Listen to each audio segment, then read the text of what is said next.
In the bulletin tonight, CEO of Ghana Gold Board, Sami Gyamfi, queried for dollar gift giving to evangelist Patricia Asiedu.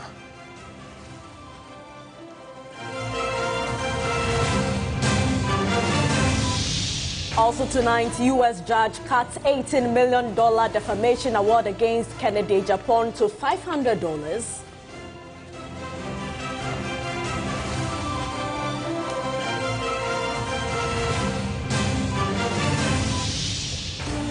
Plus, Ghana's only stalled settlement in the Gabor municipality. Nzulezo at risk of collapse as residents struggle to find wood.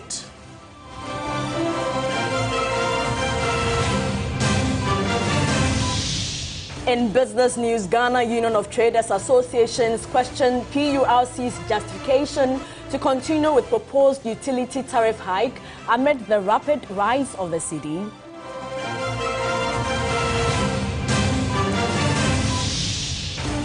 And much later in international news, U.S. President Donald Trump says his country has achieved a total reset in relations with China after both countries agreed to reduce tariffs on each other's goods for 90 days.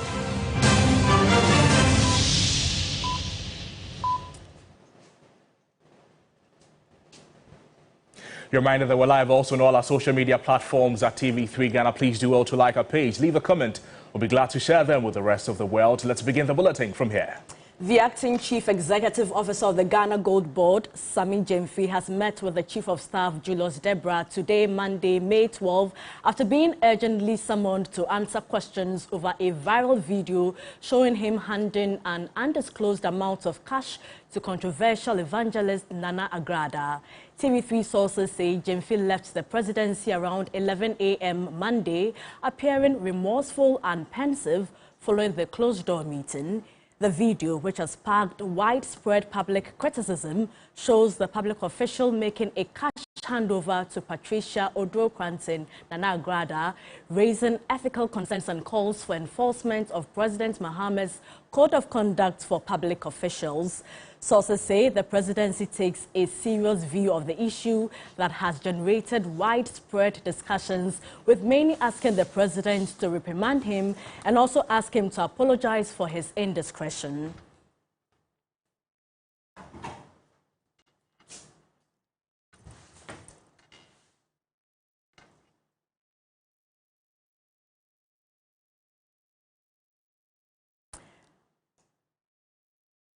Let's now cross over to my colleague Noble Crosby Ananan. Noble, the public has been reacting exactly, to this. Portia. Since this news broke or this video went viral, everybody is talking. People from all walks of life, people from the opposition, people in the party of Sami Gyamfi. They're also sharing their various opinions on the back of this. It has prompted Global Info Analytics, led by Musa Dankwa, to put up, if you like, an online poll. And right before we began the bulletin, this is the result of the polls as at 6 p.m. today. And these are the findings. So he asked a few questions on what has happened to Sami Gyamfi and the reactions that it is generating. Should he be pardoned? A lot of the responses coming in so far as at 6 p.m. indicate that the majority of Ghanaians, majority of people would like for Sami Gyamfi to be pardoned due to various reasons. For instance, they think that this may not be as serious as what it has been likened with. I'm talking about this is the other part matter. People are also saying that Sami Gyamfi's nature is he's a giver, so this is something he was just doing. There are those who are also demanding that Sami Gyamfi be suspended as a form of punishment, if you like. So that's 25% of Ghanaians or respondents based on the poll put up by Global Info Analytics. They want Sami Gyamfi to be suspended. For those who want him to be pardoned, we're looking at some 58%. That is as of 6 p.m. This evening. Now, there are those who are also asking for the ultimate that he should be removed based on the president's own code of conduct that was launched the past week. The code of conduct for government appointees. They think that what Sami Gyamfi has done is bad enough to warrant that he be removed from his position as CEO of Gold Board, and maybe by extension his role in the NDC, because something that the optics is not good for the party at all based on the certain degree of goodwill that Mr. Mahama and his government are enjoying this time around. There are those who also have no opinion. We're looking at some 7% of respondents based on the poll put out by Global Info Analytics. They think that Sammy Gyamfi's, all the happenings concerning Sammy Gyamfi, they have no opinion over it. But these are the numbers. 58% of respondents think that he should be pardoned. Now 25%, close to the 58, of course, they think that he should be suspended as a form of punishment. And there are those who are also going for the jugular, the ultimate. They want him to be removed outrightly based on the viral video we're seeing. And there are 7% of respondents who have no opinion on this. In fact, if you go to the page of Global Info Analytics as we speak, the numbers may have increased. The numbers certainly have increased, and people expressing different opinions on this. So, Portia, Gabor, this is what Ghanaians are saying. 58% want him pardoned, 25% want him suspended, 10% want him removed, and 7% have no opinion. Maybe our viewers will have an opinion on what should happen to Sammy Gyamfi. Exactly. You can get interactive with us, facebook.com/TV3 Ghana or x.com/TV3 Ghana. Let's head to Parliament, where the minority has called for the immediate suspension or dismissal of the Ghana Gold Board CEO Sammy Gyamfi, citing his action as an infringement on the Code of Conduct as well as violation of the Cedi and Foreign Exchange Act. The MP for Wale Wale, Dr. Mahama Abdul Kabiru, addressed the media in Parliament.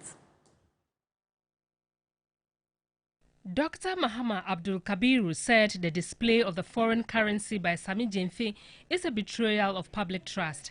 He said the incident undermines efforts to stabilize the economy, noting the action violates the Currency and Foreign Exchange Acts.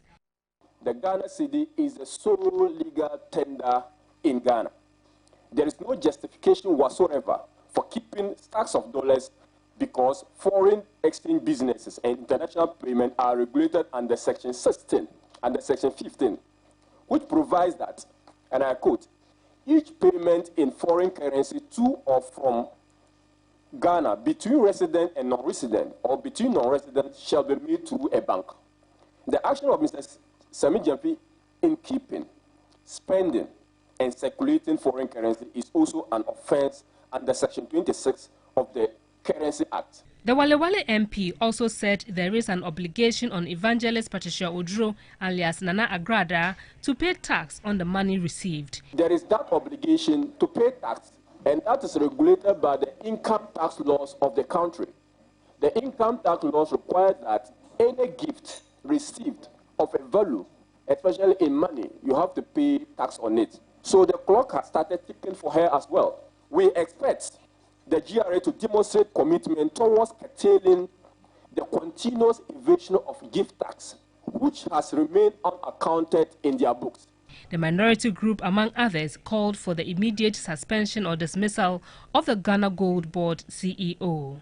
This has also answered the kind of sanction that we expect of the president. Immediate suspension and further investigation at the least, or the termination of the acting position, because clearly you don't need a lawyer to tell you that Mr. Sammy Gyamfi has violated some laws. So we need a full-scale investigation into the source of the dollar bundle display in that viral video. We expect an apology from the president to the good people of Ghana for the insult this act represents to those suffering under this suffering economy. Well, the news reaching us indicates that Sammy Gyamfi has been queried as a result of his actions in the viral video. They were trying as hard as possible to speak with the Minister in charge of Government Communications, Felix Kwakye-Fosu, to throw some light on the latest development. When we reach him, we'll bring you that conversation here on TV3. But let's do some other stories tonight, because the Office of the Attorney General is yet to decide on a plea bargain, and that request by Patience Butchery is one of 7 accused persons on trial for the theft of various amounts of monies, jewelry and personal items of former Sanitation Minister Cecilia Dapa. Loaded Wasare has more in this report. Patience Butchery and Sarah J., the 2 housemates of Cecilia Dapa, have been charged with conspiracy and stealing, while Benjamin Soa, Malik Dauda, Christiana Ichab, Job Palmery, and Yaya Sumaila are facing charges of dishonestly receiving from the stolen money. At the last adjourned date, The prosecution, led by State Attorney Abna Kunedweje, notified the court that 5 of the accused persons had submitted petitions to the AG's office for plea bargains.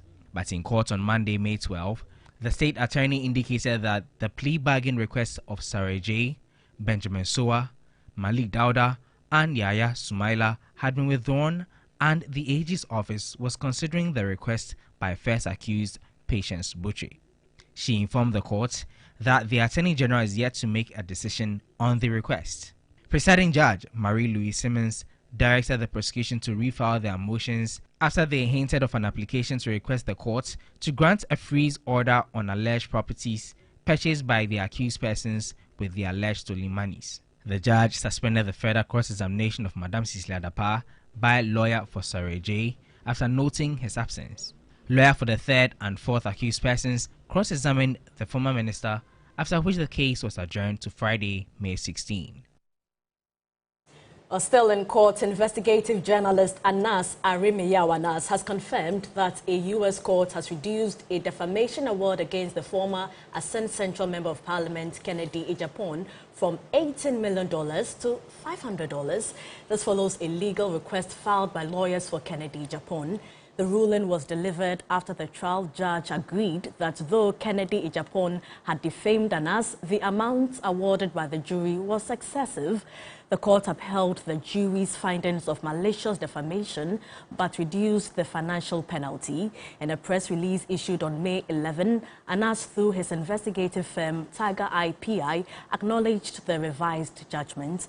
The case dates back to 2019 when Anas sued Kennedy Ejapon in the United States over some statements the MP made after release of the number 12 documentary, an investigative film by Tiger IPI, which uncovered corruption in Ghana football.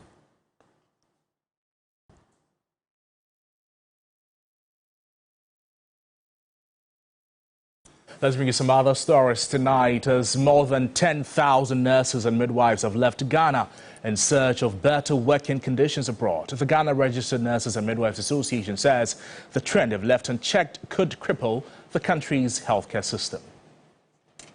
Figures from the Ghana Registered Nurses and Midwives Association show that over 3,000 nurses immigrated in 2023 alone. In 2024, the number rose sharply to more than 4,000. The Ghana Health Service estimates that over 10,000 nurses and midwives have now exited the country, placing enormous strain on those still working in local hospitals.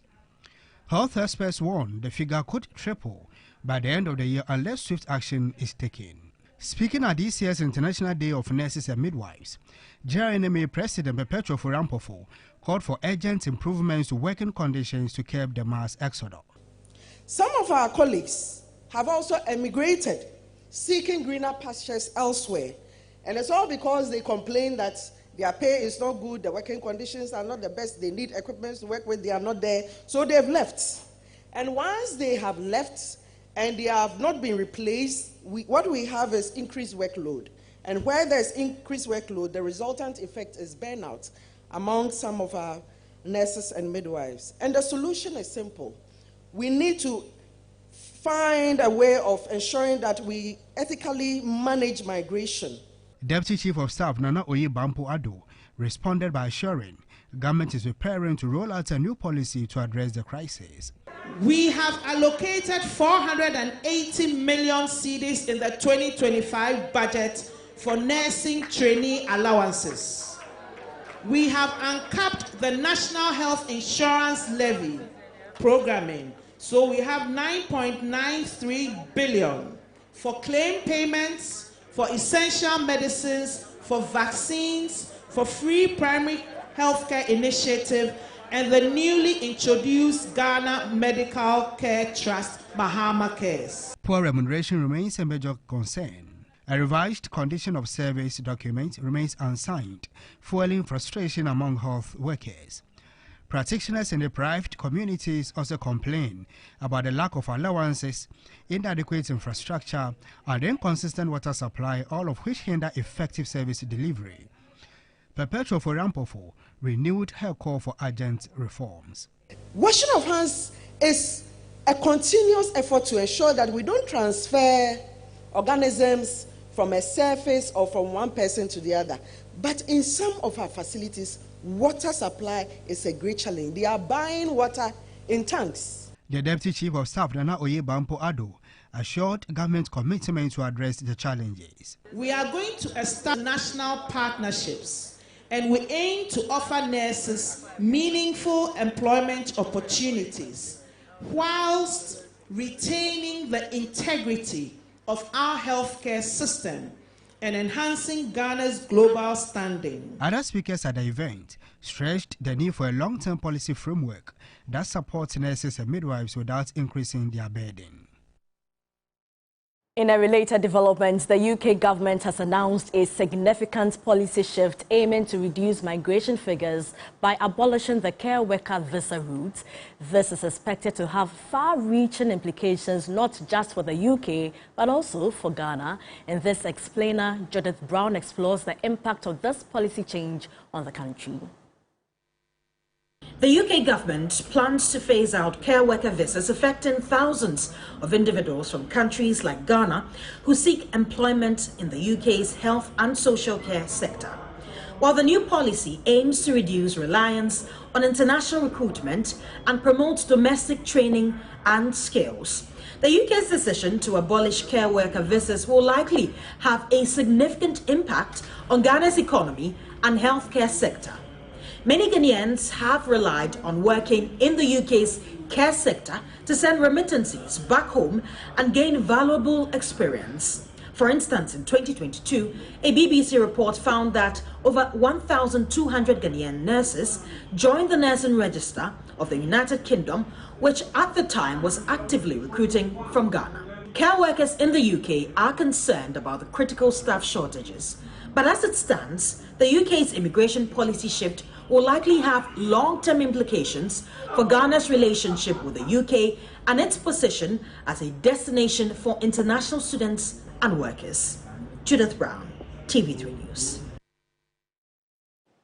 Now, President John Dramani Mahama has intimated that his administration is working to reduce the public debt bequeathed to the country and also deeply committed to transforming Ghana's economy for the long-term growth. Speaking at the African Union September conference in Togo, the president is also urging African leaders to adopt a more responsible approach to borrowing that aligns with the developmental needs of the citizens.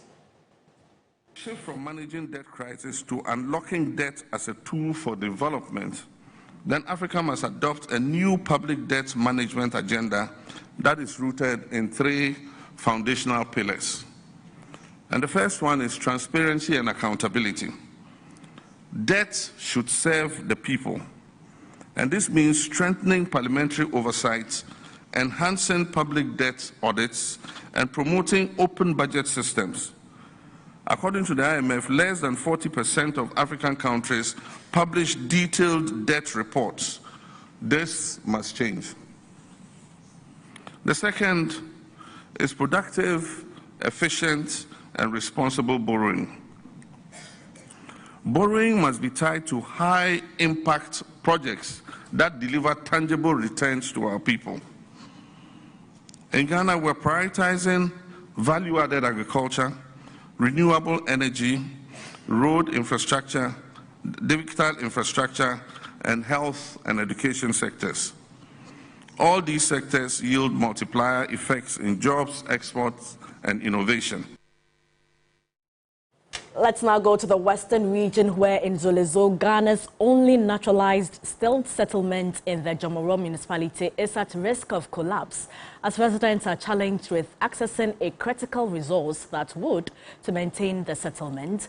According to them, they received better support from the Wildlife Division of the Forestry Commission compared to the Ghana Tourism Authority, despite generating significant revenues. Irama Smith has more.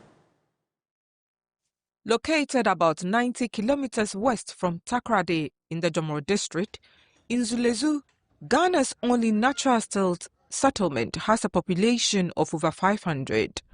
The community mainly thrives on tourism, fishing and some farming. With a rich heritage spanning over 500 years, Zulezu offers a glimpse into a bygone era, attracting visitors from far and wide. It is part of the Amansuri wetland and a Ramsar site. It was also declared a World Heritage Site by UNESCO in 2000. The mainly wooden infrastructure is, however, becoming weaker by the day. But the community says it is facing a challenge with accessing wood for rehabilitation. They indicate the Wildlife Division of the Forestry Commission, which was in charge of the settlement, was providing better maintenance support than the Ghana Tourism Authority, which took over in 2019. Ghana Tourism, when Ghana Tourism Authority took over, we thought they were coming to manage it better by investing all the revenues here, but that has not been the case. We are really suffering. There are no jobs here. If the tourists don't visit, we have no sustenance. But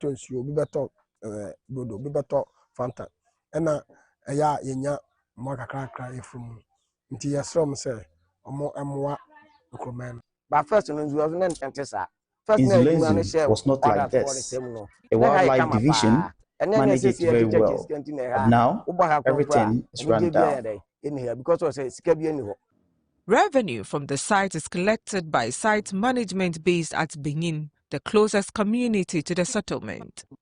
Western Regional Director of the Ghana Tourism Authority, Henry Yelador, explains the revenue sharing mechanism in place for the proceeds.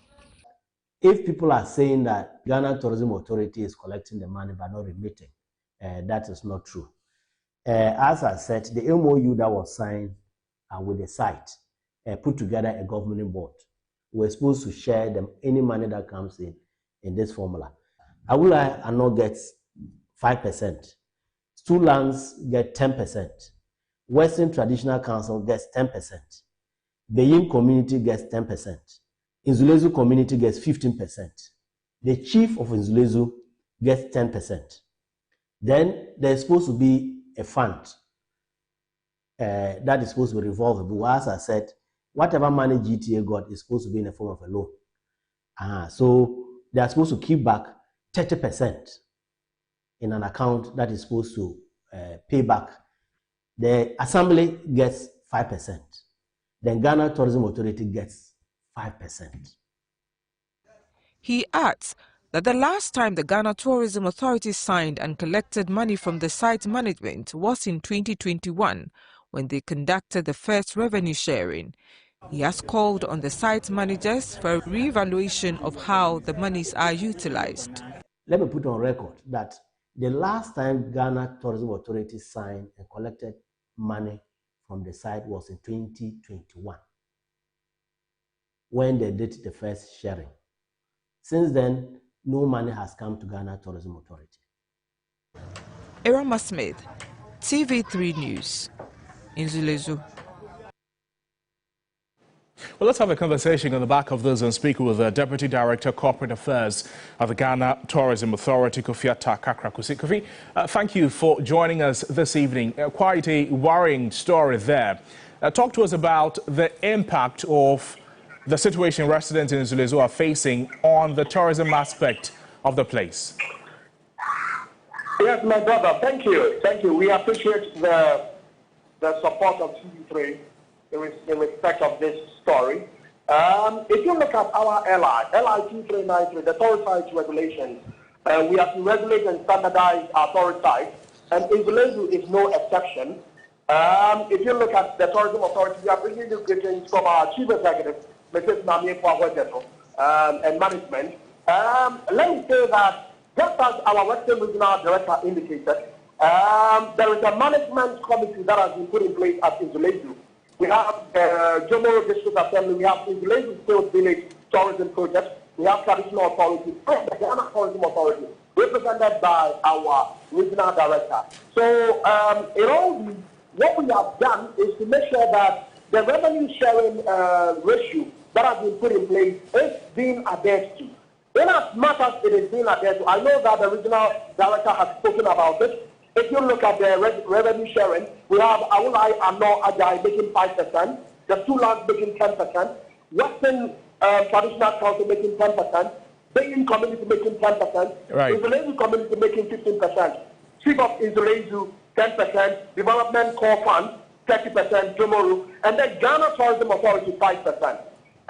What we intend to do is to look at what the site managers have been using the money for, and then also institute stringent measures to ensure that the Insulezu Sports Village is brought to bear to the knowledge of all and sundry, so that we are able to ensure that this historic site does not hang in the balance.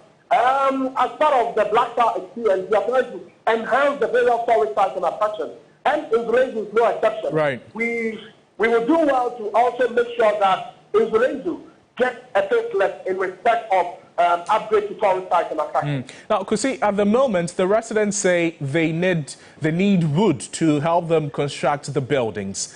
What role will the Tourism Authority play in this regard to ensure that the village does not collapse? Good, my brother. Thanks for asking that.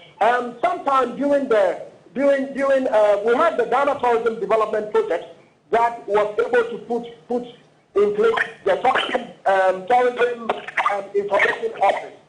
The Ghana Tourism Authority has been supporting the residents of Insulezu, and this is no exception. We will continue to make sure that the support that they need in terms of making sure that the site managers are using the funds for what it is meant for. Management, headed by our Chief Executive, Mrs. Mami Portia, will ensure that the fund, the ratio, is shared appropriately and it is utilized for what it is supposed to be used for.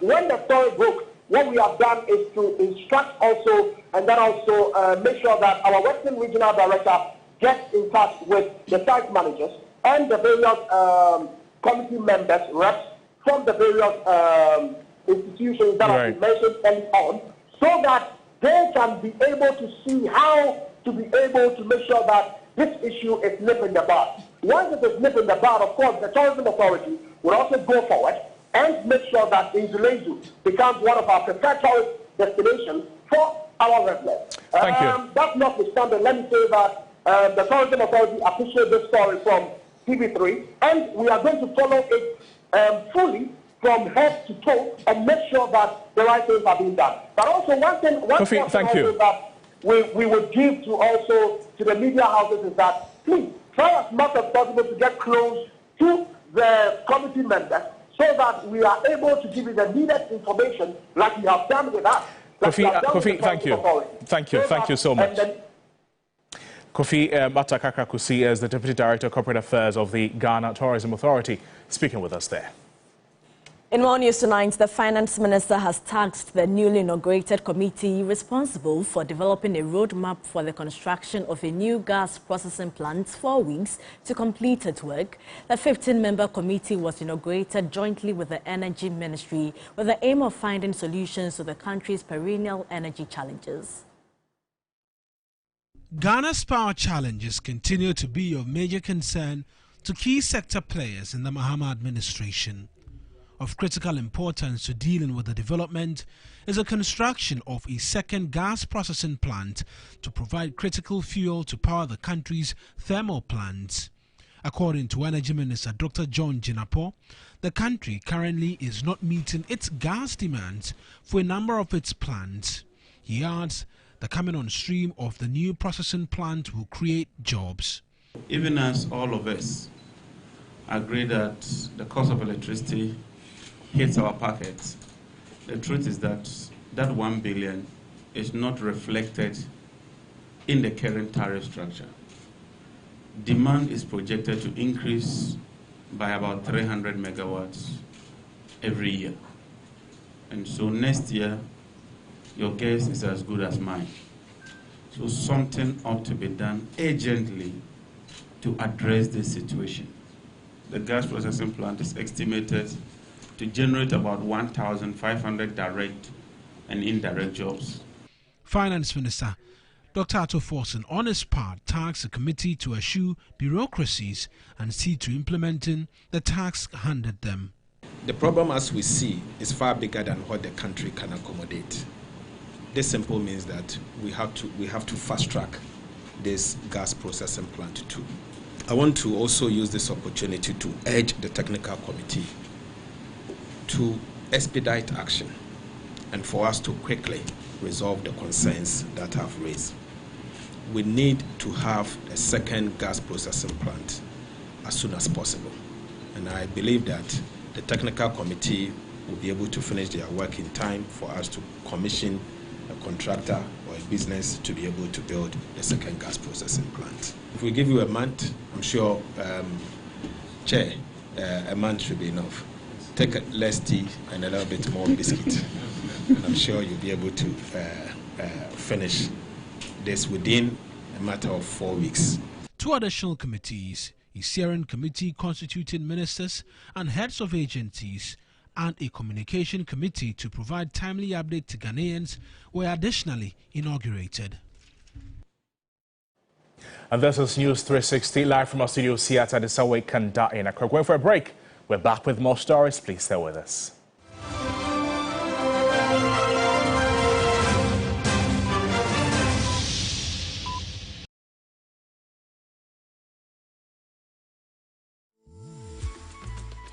I love President Charcoal.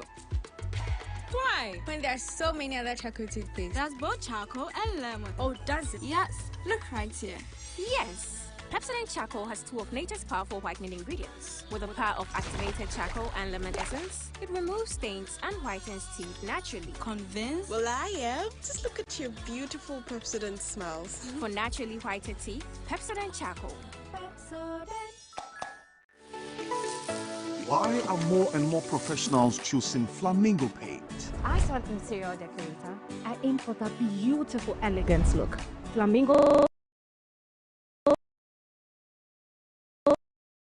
Easily, with just 1 coat. Impressive. For me, as a professional painter, I love Flamingo paint because with just small paints, I paint huge area, meaning more profit for me. Great value for money.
It's now time for business news with Michael Ododu. Michael, Guta versus PURC, what's the issue? Well, Guta is basically saying that the city has been stable for a while now, so why increase the rates? What's the position of PRC too? They argue that the city has... The argument was the depreciation of the city, but Guta doesn't seem to agree. Anyways, bring us the details. All right, good evening. Welcome to the business segment here on News 360. I am Michael Obodu. Now, the Ghana Union of Traders Associations, Guta, has voiced strong concerns regarding the Public Utilities Regulatory Commission, PURC's continued justification for proposed utility tariff hikes, particularly in light of the recent rapid appreciation of the cedi. Guta argues that the significant strengthening of the local currency against major foreign currencies should logically lead to a reduction in the cost of imported inputs for utility companies such as fuel and equipment. The Public Utility Regulatory Commission, PURC, had last month announced a 14.75% and 4.02% hike in electricity and water tariffs effective May this year. The regulator cited the exchange rate, among others, as the reasons for the upward adjustment. However, the Ghana Union of Traders Associations, Guta, has hit against the move, arguing that the currency has remained relatively stable this year. There's no justification because they use the exchange rate as a major reason. So if the exchange rate have gained, the city have gained such a strength, and it is very significant. So they also have to converge and think through and reduce. Otherwise, it will also negate the gains that we are having from the appreciation of the city. And so government have to look at it comprehensively. Meanwhile, President of Guta, Dr. Joseph Obing, also urged the trading community to adjust prices downwards to reflect the cedi's recent gains, stressing that this is necessary to remain competitive and fair to consumers. That's why we are advising that you do not overprice yourself out of a competitive market, because once people have gotten it at a cheaper rate, they are not going to wait for you. And if your goods are perishable, are you going to sit down for them to perish or some sort? So we are appealing that they strike reasonable averages between the old and the new, so that they can still remain in competition. So it's a very good appeal that we are doing. 4 months into the new NDC administration, Ghana's economy presents a picture of cautious optimism tinged with lingering anxieties. A combination of global fortune, domestic policy shifts, and the ever-present influence of the IMF has created a period of relative stability, a stark contrast to recent years. The past 120 days have seen governments stick with economic prudence. Global factors such as the continued appeal of gold amid international trade tensions and a welcome dip in petroleum prices have provided a favorable external environment. Chief Executive of Dalex Finance, Joe Jackson, has underscored government's show of commitment to fiscal discipline domestically. The dollar itself has depreciated against all major currencies. So it is not surprising that Ghana cedi has appreciated. This is because of the Trump war. But at the same time, we've done some things well. What have we done well? It is easy to say all currencies are appreciating against the dollar. But we have appreciated most simply because this regime has kept its promise to stay within spending limits. Government must remain vigilant, avoiding the pitfalls of past economic mismanagement. If it doesn't keep doing what it was doing, there will be a problem. Our biggest risk is that if the tariff war gets resolved quickly and Trump reverses, or the China and Europe kowtow to Trump, and then there could be a little bit more stability. Then, of course, that favorable climate could change. Then the gold will not be, there will not be a flight to gold, and the dollar could even start appreciating again. In a step towards local innovation and industrial expansion, a major player in Ghana's construction and engineering space has marked a dual milestone. Hirako Company Limited, a veteran in the supply of construction chemicals, has launched its new head office at Spintex in Accra and simultaneously unveiling a partnership that aims to redefine lift manufacturing in the country. It's a double celebration as Hiralco Company Limited unveils its brand new head office while launching an exciting new venture set to revolutionize Ghana's construction industry. Hiralco, a trusted name in construction chemicals and materials since 1998, is now expanding its footprint to a state-of-the-art showroom and stronger nationwide presence. We have a lot of experience in the construction industry, we understand how it works, and we simply want to grow with Ghana. We are here to provide you with the technical support, the after-sales backup, and really much more. So we are coming strong, we are coming big. There's a new showroom here, we have branches in Kumasi, Tudu, obviously Spintex, and soon in Weja. And I mean, the sky is the limit. The company has partnered to create UCE Lifts, Ghana's first lift manufacturing brand. With a factory right here in the country, UCE will produce key components locally. UCE Lifts, most of our components, well, the major components are going to be leading European brands. What's different is, first of all, your lead times are very low, okay? We are extremely competitive given that we are producing many things in Ghana. Our expertise in the market is another addition to us and why we are competitive. And our technical support is very strong. From luxury homes to practical accessibility solutions, the new hydraulic lift models promise convenience and style, even in residential settings. With strong roots in Ghana and a vision for the future, Hiralco and UCE Lift say they are ready to grow with the nation, one floor at a time. Ghana's leading payment services provider, Haptel, has marked 20 years as a successful homegrown fintech company. Its Chief Executive Officer, Alex Bram, expressed confidence in expanding the company's reach while continuously enhancing service delivery between customers and clients.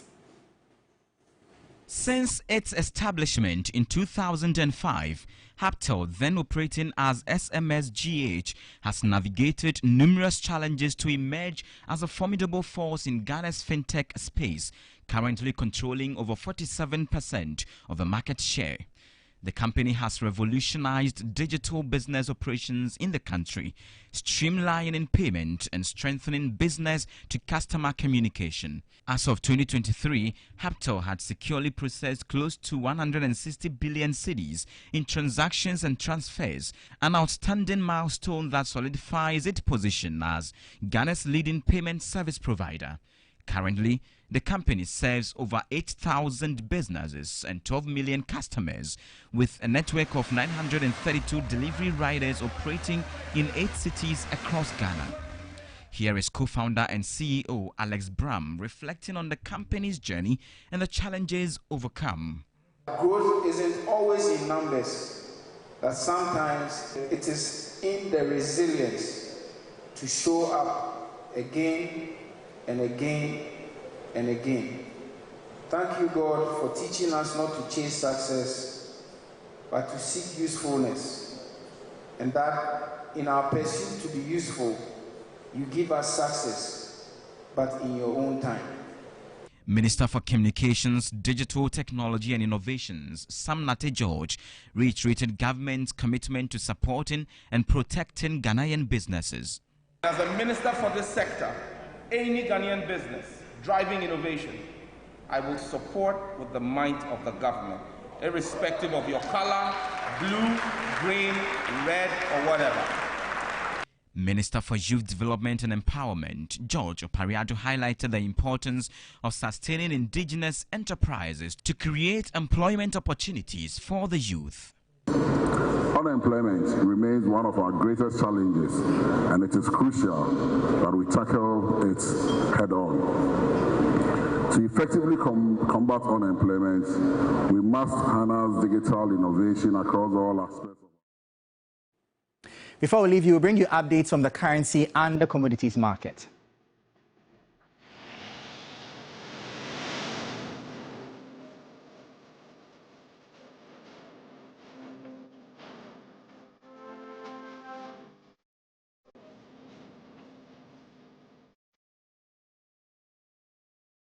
And that'll be all for the business segment. I am Michael Obodu. Up next, the sports.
Oil.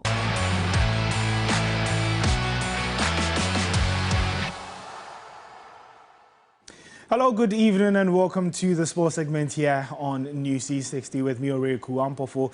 Ghana's Black Satellite suffered a heartbreaking 5-4 penalty defeat to host Egypt in the ongoing 2025 African Cup of Nations for the Under-20. It was a very crucial game for the Under-20 side, who knew that a win would be enough to secure berth at the next World Cup that is in September.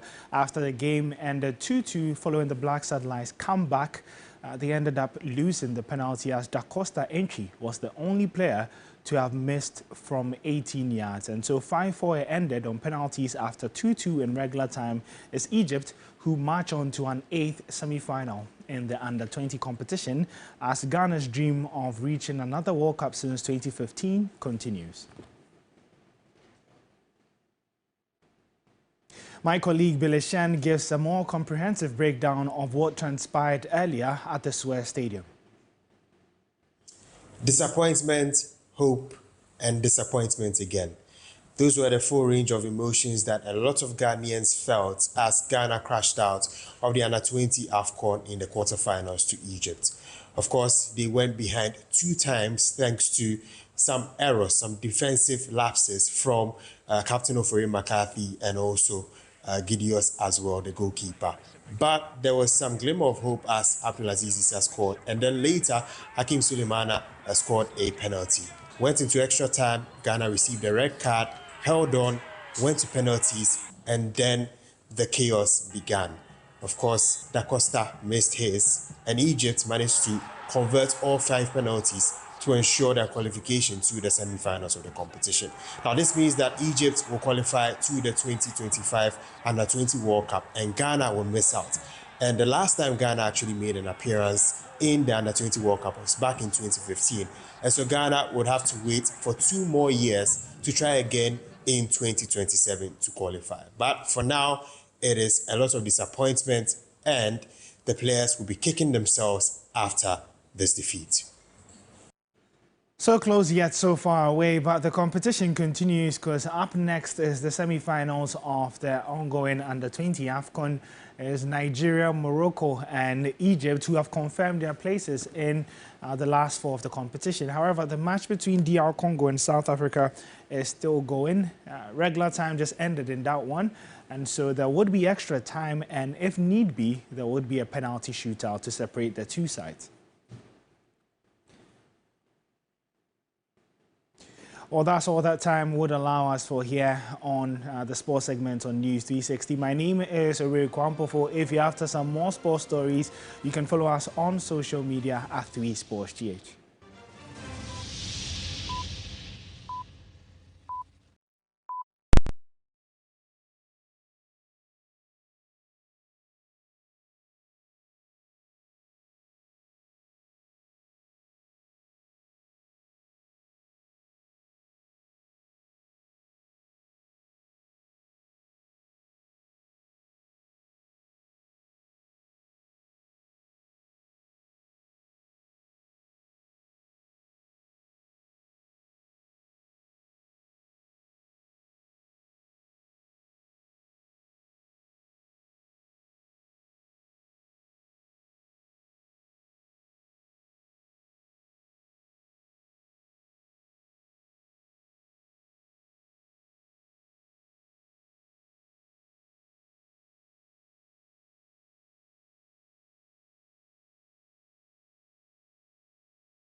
Well, good evening and welcome to the entertainment news segment here on News 360. My name is Noella Donko. Now, TGMA artist of the year King Promise has expressed a strong desire to promote Ghanaian music on the global stage and use his recent recognition to further elevate the genre internationally. In an exclusive interview on TV3's New Day, King Promise also shared his plans for the rest of 2025.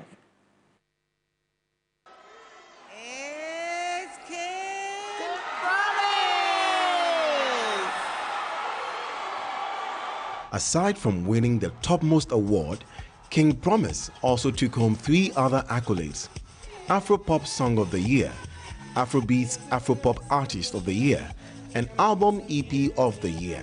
In an exclusive interview earlier on TV3's New Day, King Promise revealed that his team had been more intentional about increasing visibility on the local scene. My album that I dropped has done amazingly well. Okay. You know, I keep saying, like, usually when you drop an album, you know, when people are making, you know, a project together, it's like, you know, let's get one hit song or two, and then that's gonna carry the whole album. But I told myself, on this project, I'm going to make sure every song can stand on its own. Okay. So every song could be a single, every song has to be a hit. So it was a challenge to myself to make an album like that where you don't want to skip a song, you know. For me, it's just an achievement that I didn't compromise on. Okay. And the fact that people could tell and people also felt the same way about it gave me all the, like, the vim I needed to go out to know that, yo, this has to be mine. I just have to do a little extra push. So what we've done this year is we beefed up our, you know, presence on the local scene. Okay. That's basically the only change we made. We didn't even make like any drastic. Yeah, it was like just intentional. You know what I mean? Like I was like, you know what? Let me be more intentional this year. What are the lessons you've drawn from this triumph? To always believe in myself, which is my anthem in life, which I do, but also like just my guts, because however I felt, it's what I put my full like vim behind. Like my team and I, we just had a conversation. I was like, you know what? Let's do this. Let's do this. Let's do this. And I listened. Let's do this. And however I felt and whatever, you know, my guts told me to do and we did, it's materialized into something beautiful. The TGMA Artist of the Year also shared his plans for the rest of 2025, expressing a strong desire to promote Ghanaian music on a global stage and use this recognition to push the genre further internationally. What's the rest of the year looking like for you? A lot more music, like I said. Having this award and having this recognition, for me, is more armor to take this to the world and let them know, hey, my people said I am the guy, so you can't play with us. Right. You know what I mean? And I don't want it to be just me going through that door. I want it to be me and the rest of my people going through that door. So for me, whichever way, you know, in collaborations and just conversations and, you know, the things I've done that there was no templates for me when I did them that I have done now. There are people who, before me who's done things that I haven't done as well. So basically us coming together and pushing is very important to me. So for me, more music, more collaborations. Once again, huge congratulations going out to King Promise. And that's it for the entertainment news segment here on News 360. My name is Noella Donko. And that's it for the entire bulletin here on News 360 live from our studios here, number 35, John Hammond Street in Accra. My name is Noble Crosby-Annan. And I am Portia Gabor. Do join us for the concert at 10 p.m. for Ghana tonight. Good evening.